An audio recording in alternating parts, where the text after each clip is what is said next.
अस्सलाम वालेकुम। Sindh TV news जी election special transmission में भलीकार मां अवां जो मेज़बान निशफाक अहमद। नाज़रीन, अॼु जी इलेक्शन स्पेशल ट्रांसमिशन में पाण ज़िक्र कंदासीं कराची जे ज़िले मलीर जे हवाले सां।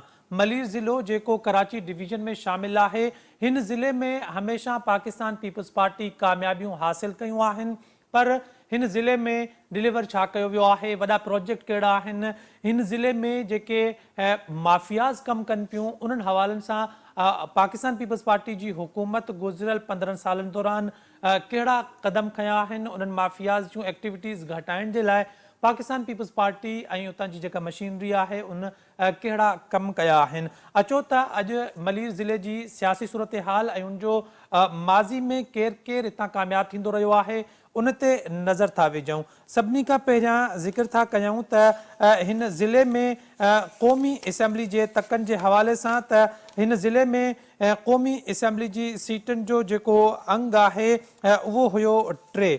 हिन में जंहिंमें पाकिस्तान पीपल्स पार्टी 2 तक पंहिंजे नाले कया हुया, जंहिंमें पाकिस्तान पीपल्स पार्टी जो उम्मीदवार जाम अब्दुल करीम हितां कामयाबु थियो हुयो ऐं आगा रफ़ीउल्लाह पाकिस्तान पीपल्स पार्टी जो उम्मीदवार उन हितां कामयाबी हासिल कई हुई, जॾहिं त अब्दुल जेको हकीम बलोच आहे उनखे हितां 2018 वारी इलेक्शन में शिकस्त थी हुई, जिनखे कैप्टन रिटायर्ड जमील जेको पाकिस्तान तहरीक इंसाफ जो उम्मीदवार हुयो उन पारां उनखे शिकस्त ॾिनी वई हुई। उन टाइम इन्हनि तकनि जा जेके नंबर हुया उहे NA 236, 237 ऐं 238 हुया।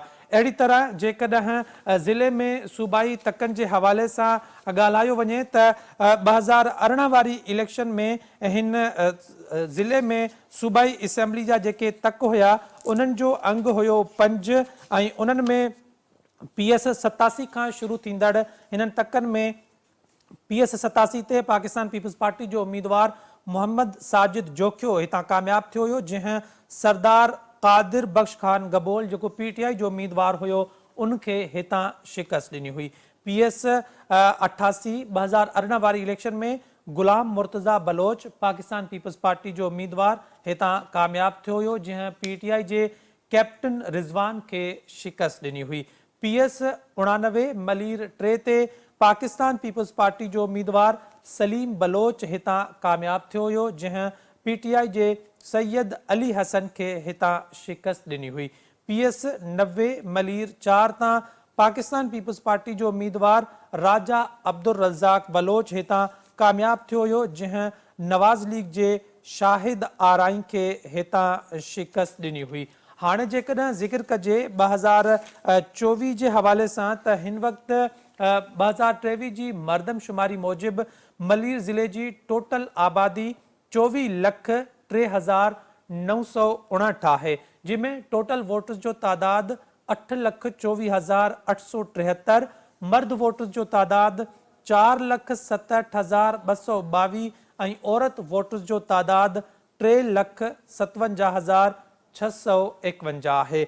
हिन वक़्तु हिन ज़िले में क़ौमी असेंबली जा 3 तक शामिल आहिनि, NA 229, 230 ऐं NA 231।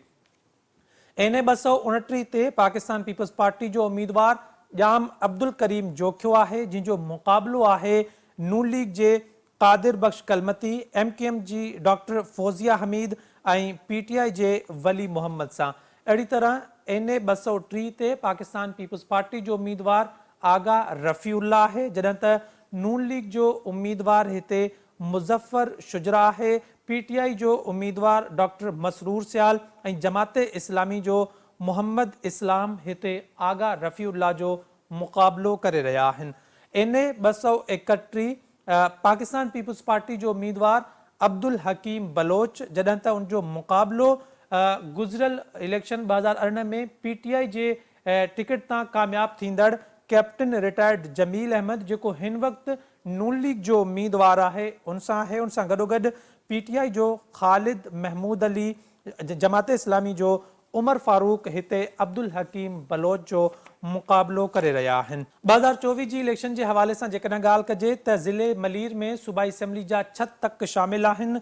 PS 84 ते पाकिस्तान पीपल्स पार्टी पारां यूसुफ बलोच खे टिकट ॾिनी वई आहे, जंहिंजो मुक़ाबिलो नून लीग जो उम्मीदवार खुरम अब्बास भट्टी ऐं PTI जे ज़ैनुल आबिदीन कोलाची सां आहे। PS 85 ते पाकिस्तान पीपल्स पार्टी जो उम्मीदवार साजिद जोखियो हूंदो, जंहिंजो मुक़ाबिलो नून लीग जे उम्मीदवार पीर हफ़ीज़ुल्ला सरहंदी सां हूंदो। जेकॾहिं ज़िक्र कजे PS 86 जो त PS 86 ते पाकिस्तान पीपल्स पार्टी अब्दुल रज़ाक राजा के हितां टिकट ॾिनी आहे, जंहिंजो मुक़ाबिलो नून लीग जे याकूब ख़ासकेली ऐं PTI जे मोहम्मद हनीफ़ बंगश सां आहे।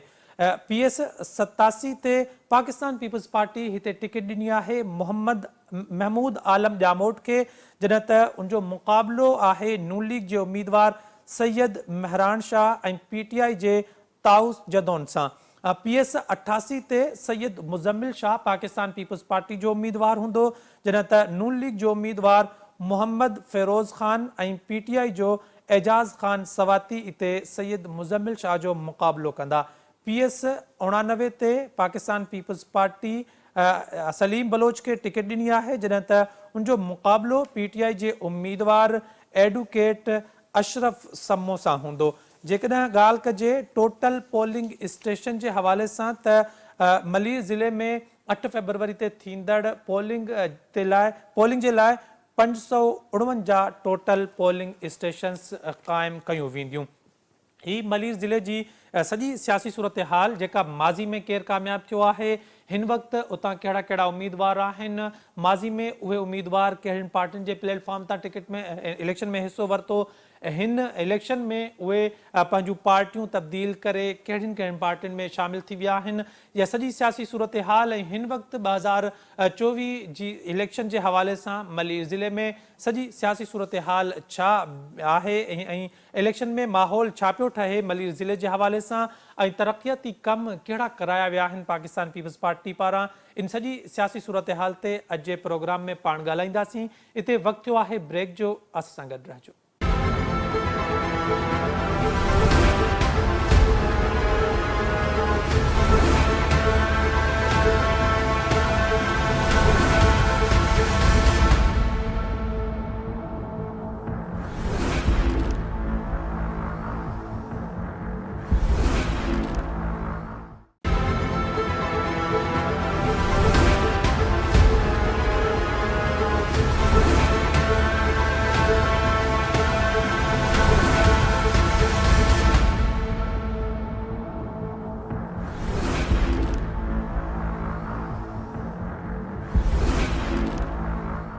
नाज़रीन, इलेक्शन ट्रांसमिशन में हिकु भेरो ॿीहर भलीकार। अॼु जे प्रोग्राम में असां ज़िक्र पिया कयूं कराची जे हवाले सां ऐं कराची जो ज़िलो आहे मलीर।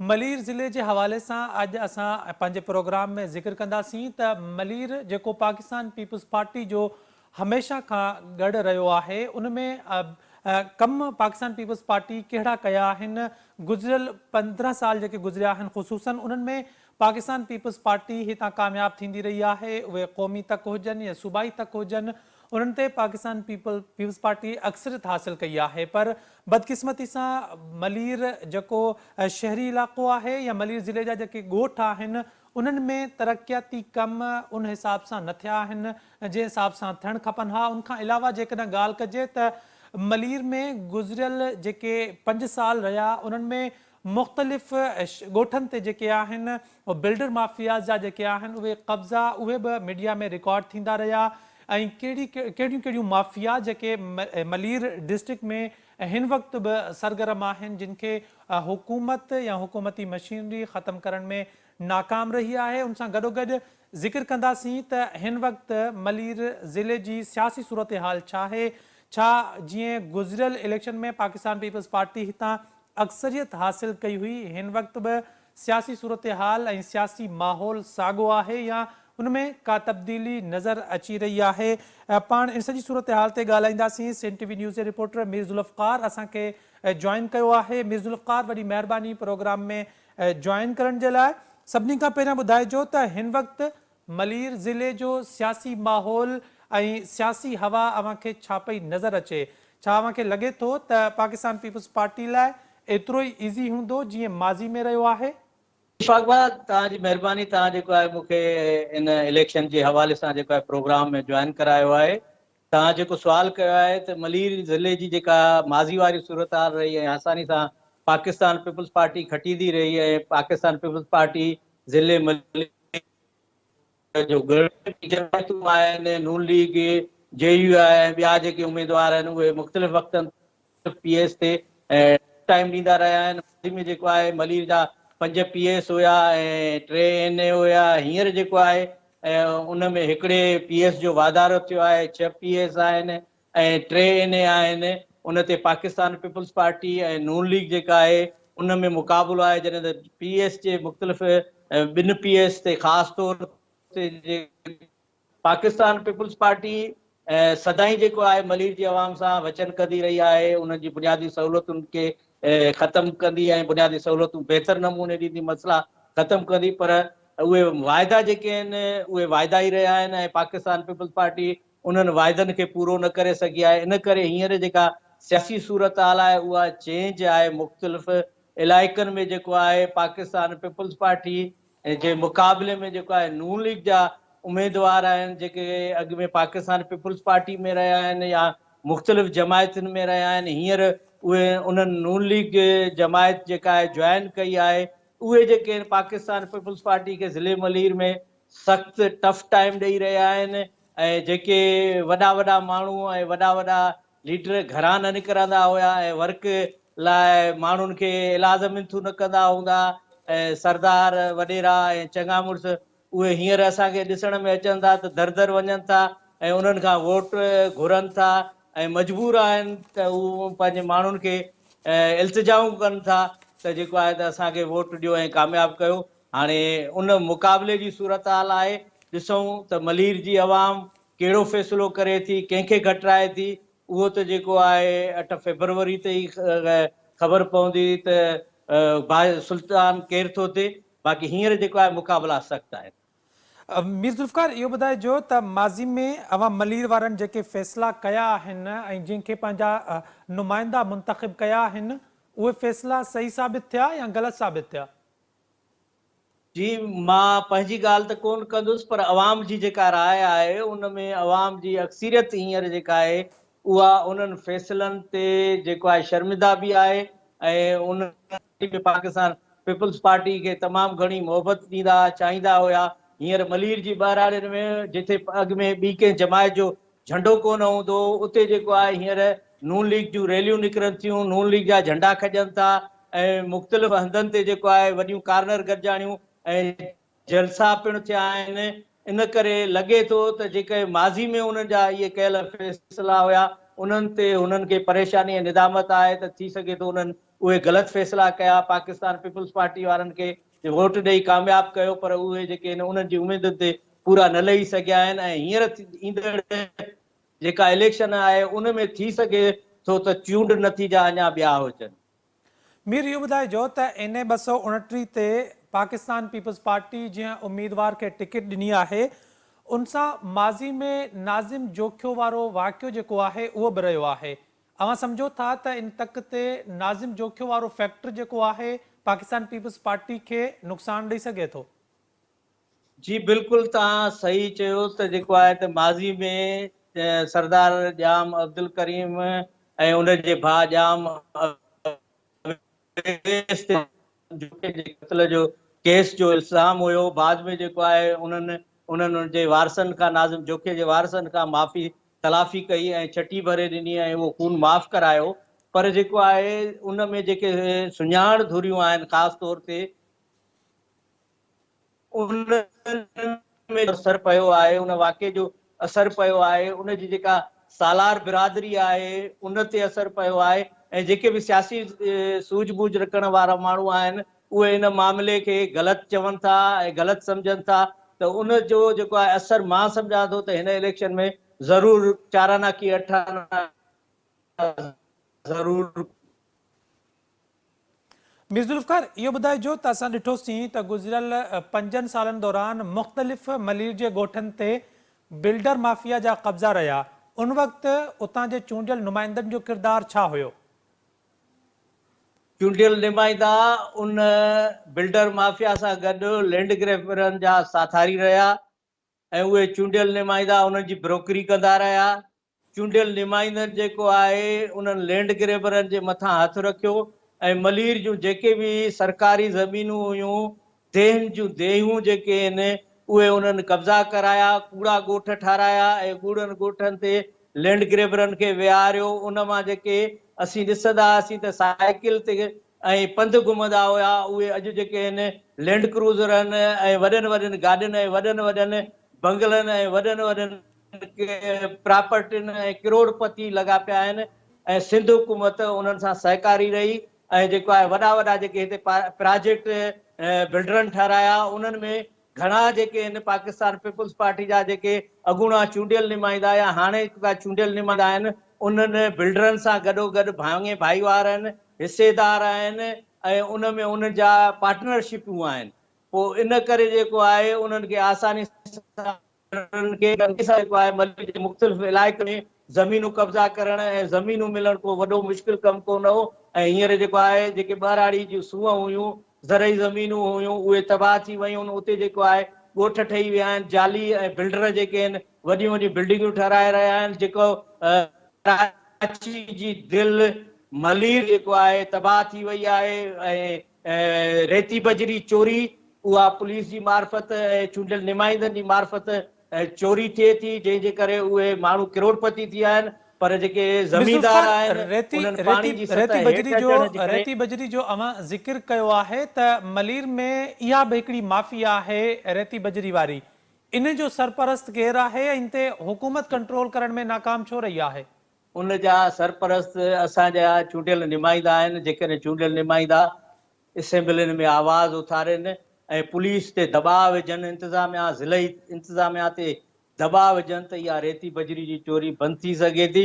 सिंध हाई कोर्ट जा सख़्त अहकामात आहिनि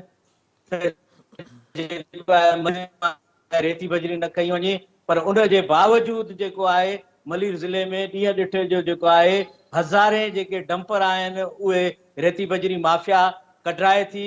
पुलिस उन जी सरपरस्ती करे थी। उन जो हिसो जेको आहे असांजे चूंडियल नुमाइंदनि खे मिले थो, पुलिस खे मिले थो, उहे ख़ामोश आहिनि ऐं जेको आहे त मलीर खे तबाह थींदे अवाम पंहिंजे अखियुनि सां ॾिसी रही आहे। जी मिर्ज़ा ज़ुल्फ़िकार, इहो ॿुधाइजो त जीअं क़ौमी जा 3 ऐं सूबाई जा हिन वक़्तु 6 तक आहिनि मलीर ज़िले में, अव्हांखे कहिड़ो तक अहिड़ो लॻे थो जेको पाकिस्तान पीपल्स पार्टी जे लाइ इंतिहाई टफ या उते को अपसेट थी सघे थो, पाकिस्तान पीपल्स पार्टी खे शिकस्त थी सघे थी, को अहिड़ो तक आहे मलीर में? हींअर त जेका मौजूदा सूरत हाल असीं ॾिसूं था त पाकिस्तान पीपल्स इहे 3 NA ऐं जेको आहे 6 PS जेके आहिनि उहे ख़तरे में आहिनि ऐं उहा जेका एक्टिविटी हींअर जेको आहे कुझु ॾींहं पहिरियां जेको आहे मोहतरमा आसफा भुट्टो जेको आहे मलीर जो दौरो कयो।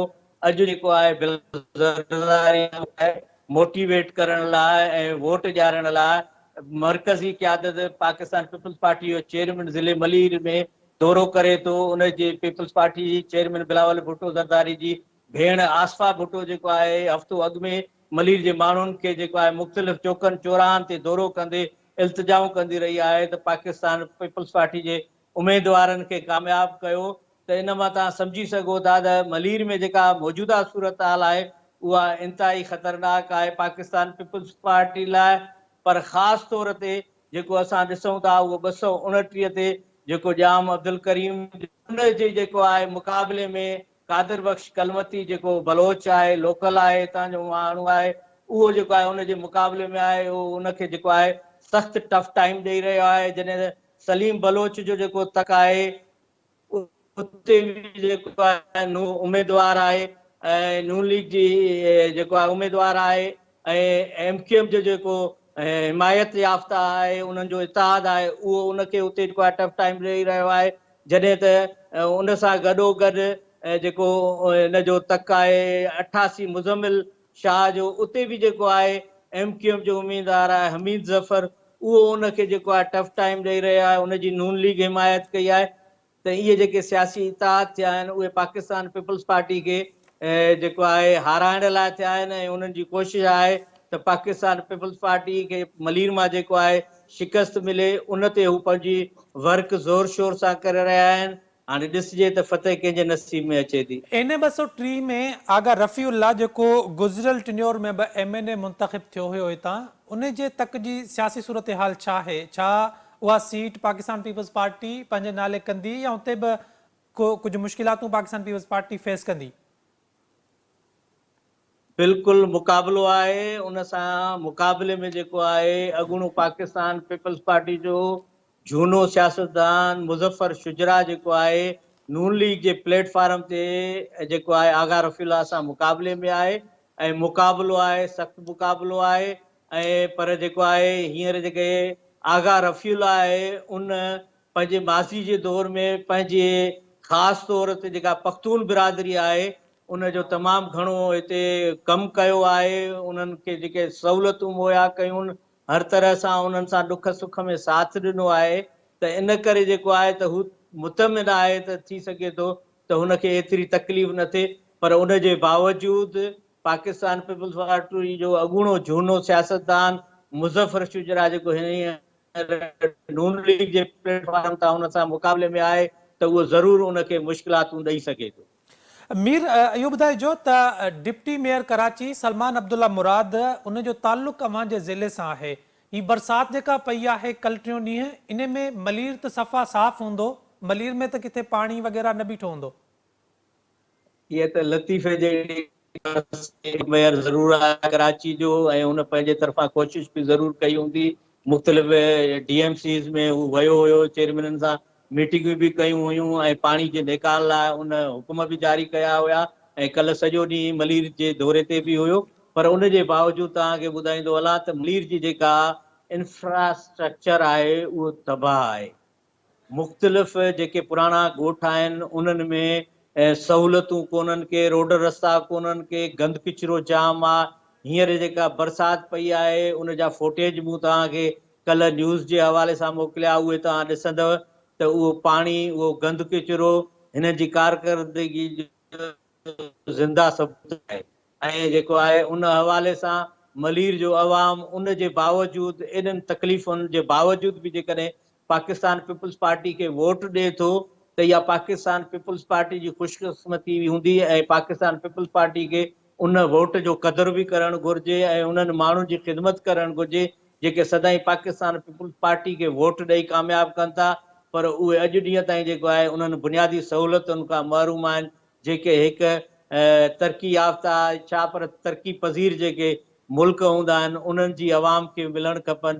पर असां ईअं सम्झंदा आहियूं कॾहिं कॾहिं त असां दुनिया जे मुल्कनि खां, दुनिया जे शहरनि खां मलीर जो अवाम जेको आहे 50,000 साल अञा बि पोइते आहे। जी मीर ज़ुल्फ़िकार, इहो ॿुधाइजो त हमेशह पाकिस्तान पीपल्स पार्टी खे मलीर जो अवाम वोट ॾींदो रहियो आहे, पर बदकिस्मती सां गुज़िरियल 15 सालनि में बि जेकॾहिं अवां जा मसइला हल न थिया आहिनि, ॿुधाइजो त उन पुठियां सभिनी खां वॾो कारण छा आहे? छा चूंडियल नुमाइंदा मुंतखब थियण खां पोइ वापसि पंहिंजे तकनि जो रुख न कंदा या उहे इन में दिलचस्पी नथा वठनि या उन्हनि खे सिंध हुकूमत को ख़ासि फंड नाहे ॾींदी?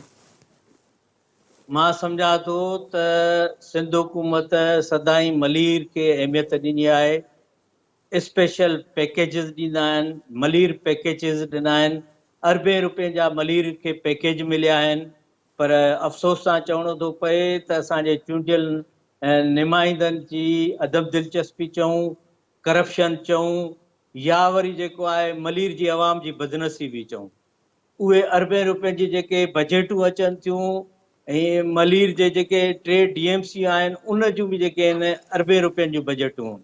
अॻे ज़िला काउंसिल हुई, उन्हनि जी जेका आहे अरबे रुपयनि जी सालाना बजट हुई। उन सां गॾोगॾु MPA फंड उहो अलॻि हुया।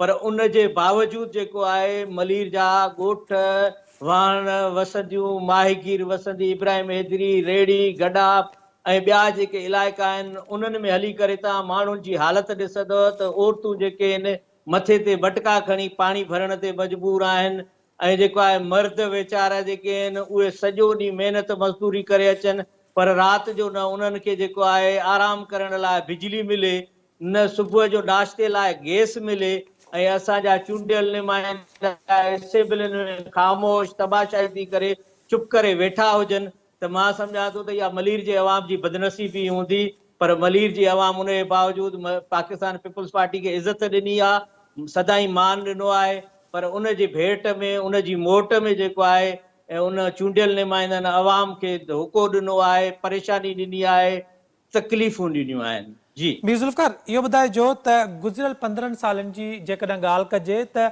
सिंध हुकूमत तरफ़ां मलीर ज़िले खे मिलियल सभिनी खां वॾो प्रोजेक्ट या वॾो तोहफ़ो कहिड़ो आहे?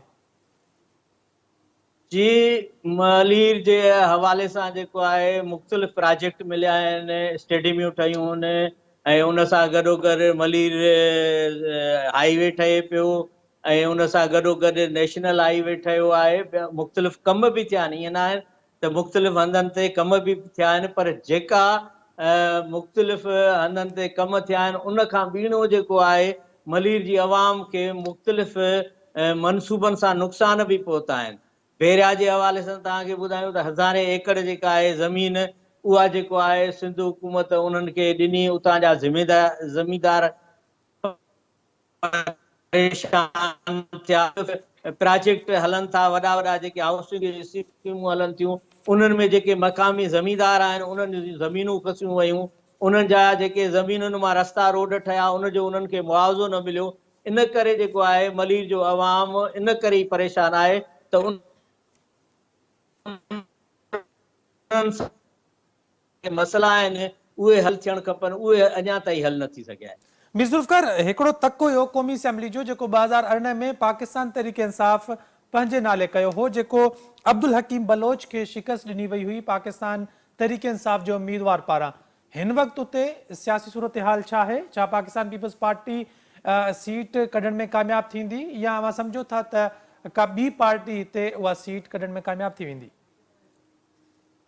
जी बिल्कुलु, जेको आहे माज़ी जो उहो तक हुयो 231, जंहिंमें कैप्टन जमील जेको आहे कामयाब थियो पीटीआई जो, ऐं उन खां पोइ जेको आहे वरी उन जे मुक़ाबले में पाकिस्तान पीटीआई जो जेको चेयरमैन आहे इमरान ख़ान, उन तक ते फार्म भरियो हुयो। उन जे मुक़ाबले में जेको आहे अब्दुल हकीम बलोच जेको आहे बीठो हुयो, जंहिं जेको आहे उनखे शिकस्त ॾिनी। हींअर बि उन ई तक ते पाकिस्तान पीपल्स पार्टी जो जेको आहे उम्मीदवार अब्दुल हकीम बलोच बीठो आहे, जॾहिं त उन जे जेको आहे मुक़ाबले में हींअर जेको अॻिणो पीटीआई जो उम्मीदवार हुयो कैप्टन जमील, उहो हींअर नून लीग जे प्लेटफॉर्म तां जेको आहे इलेक्शन विड़ी रहियो आहे। नून लीग जो हिमायत याफ़्ता आहे, उन जेको आहे पीटीआई छॾे करे नून लीग जमायत ज्वाइन कई हुई। उहो हींअर पाकिस्तान पीपल्स पार्टी जे जेको उम्मीदवार आहे अब्दुल हकीम बलोच उन जे मुक़ाबले में आहे।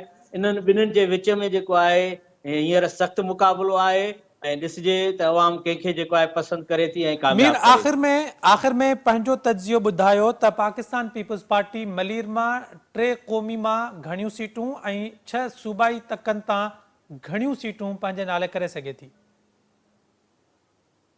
मुंहिंजे इन तजुर्बे मुताबिक़ जेको आहे पाकिस्तान पीपल्स पार्टी महीने जूं सीटूं खणी सघे थी, ऐं 6 मां जेको आहे 4 सीटूं जेके आहिनि पीएस जूं कढी सघे थी, ऐं बाक़ी जेके 2 सीटूं आहिनि पीएस जूं उन्हनि ते मुक़ाबलो आहे, ऐं उन्हनि ते थी सघे थो त ॿी का जमायत फतह हासिल करे सघे, ऐं हिकु एनए जी जेका टिकेट आहे उन ते बि जेको आहे पाकिस्तान पीपल्स पार्टी थी सघे थो, जेकॾहिं सरकारी मशीनरी इस्तेमालु न कई त हिकिड़ी सीट विञाए सघंदी। मीर ज़ुल्फ़िकार, वॾी महिरबानी प्रोग्राम में शामिल थियण जे लाइ। नाज़रीन, डिस्ट्रिक्ट मलीर जी सियासी सूरत हाल जे हवाले सां अॼु जे प्रोग्राम में असां डिस्कस कयोसीं, ऐं हिन वक़्तु मलीर जेको आहे कराची जे बाक़ी सभिनी इलाइक़नि खां सभिनी खां घटि तरक़ी याफ़्ता इलाइक़ो सॾियो वेंदो आहे, जेतोणीकि हिते हमेशह खां पाकिस्तान पीपल्स पार्टी कामयाब थींदी रही आहे।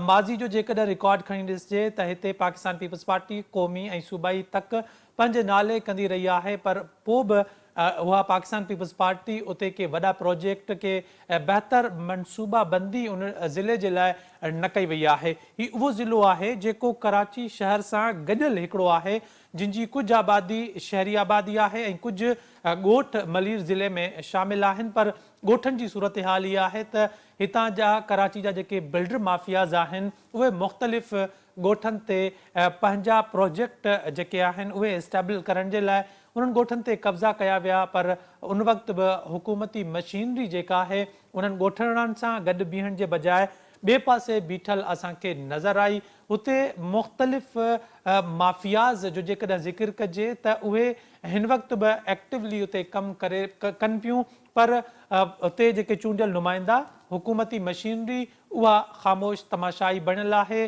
पर को बि अमली क़दम असांखे उते नज़र न पियो अचे। 8 फेबरवरी ते फ़ैसिलो अवाम खे करिणो आहे त अव्हांजो वोट कंहिंखे हूंदो ऐं कंहिंखे अव्हां सम्झो था त ईंदड़ 5 सालनि लाइ उहो अव्हांजी बहितर नुमाइंदगी करे सघे थो। अॼु जे प्रोग्राम में एतिरो ई। पंहिंजे मेज़बान इशफाक अहमद खे ॾींदा इजाज़त। अल्लाह हाफ़िज़।